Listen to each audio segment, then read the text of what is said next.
करपात्री जी महाराज ने कई किताबें लिखी थी। रामराज और मार्क्सवाद उनकी बहुचर्चित किताब थी। करपात्री जी को धर्म सम्राट की उपाधि मिली थी। वह शंकराचार्य को नियुक्त करने वाली कमेटी के अध्यक्ष रहे।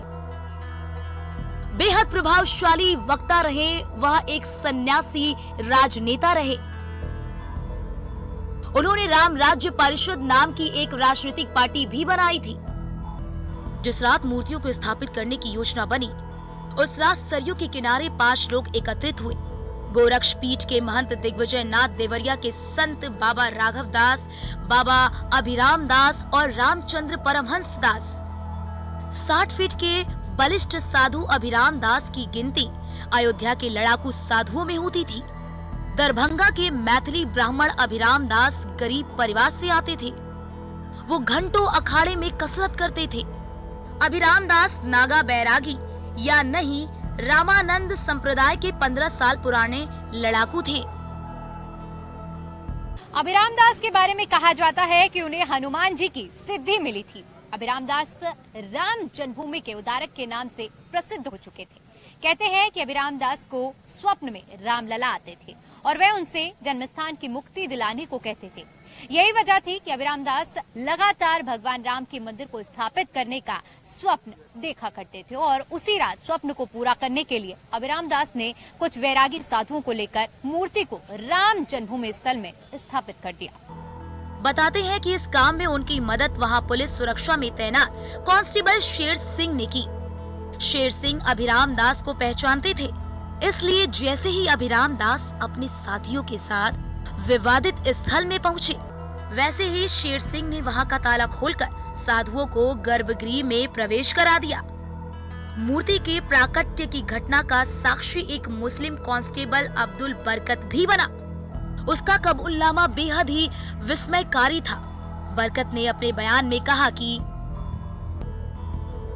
रात के लगभग 12 बज रहे थे, तभी बीच वाले गुंबद के नीचे अलौकिक रोशनी हुई। रोशनी कम होने पर उसने जो कुछ देखा उस पर विश्वास नहीं हो रहा था। वहां अपने 3 भाइयों के साथ भगवान राम की बाल मूर्ति विराजमान थी। ये किसी चमत्कार से कम नहीं था। सुबह 4 बजे के आसपास राम जन्मभूमि स्थान पर मूर्तियां रख प्राण प्रतिष्ठा हो चुकी थी। बाहर टेंट में खबर आई कि भगवान प्रकट हो गए। तड़के 4:30 बजे के आसपास यकायक मंदिर में घंटे घड़ियाल बजने लगे। साधु शंखनाद करने लगे। वहां मौजूदा लोग जोर जोर से गाने लगे। उसके बाद अयोध्या थाने के senior sub inspector Ramdev Dubey ने एक FIR अभय रामदास, राम सुखदास, सुदर्शन दास और 50-60 अन्य लोगों के खिलाफ जबरन विवादित परिसर में मूर्ति रखने की दर्ज कराई। इस घटना की जानकारी उच्च अधिकारियों को दी गई, लेकिन इससे पहले कि अधिकारी कोई कार्रवाई कर पाते, यहाँ की स्थितियां लगातार नाजुक होती जा रही थी। विवाद परिसर के आसपास हजारों लोग जमा हो चुके थे। बड़े पैमाने पर पूजा पाठ, अखंड कीर्तन शुरू हो गया था। अयोध्या को छोड़कर फैजाबाद में हिंदू और मुसलमानों के बीच में तनाव की खबरें आने लगी थी। इसी को देखते हुए फैजाबाद के सिटी मजिस्ट्रेट गुरुदत्त सिंह, स्थानीय प्रशासन ने दफा 144 लागू कर दी और धारा 145 के तहत इमारत को कुर्क कर अपने कब्जे में ले लिया। उसके बाद आनन फानन में नगर पालिका बोर्ड के अध्यक्ष प्रिया दत्त राम को रिसीवर नियुक्त कर विवादित परिसर उनके सुपुर्द कर दिया गया। आस्था की बुनियाद पर सुनियोजित साजिश का इससे बड़ा उदाहरण कम ही मिलेगा।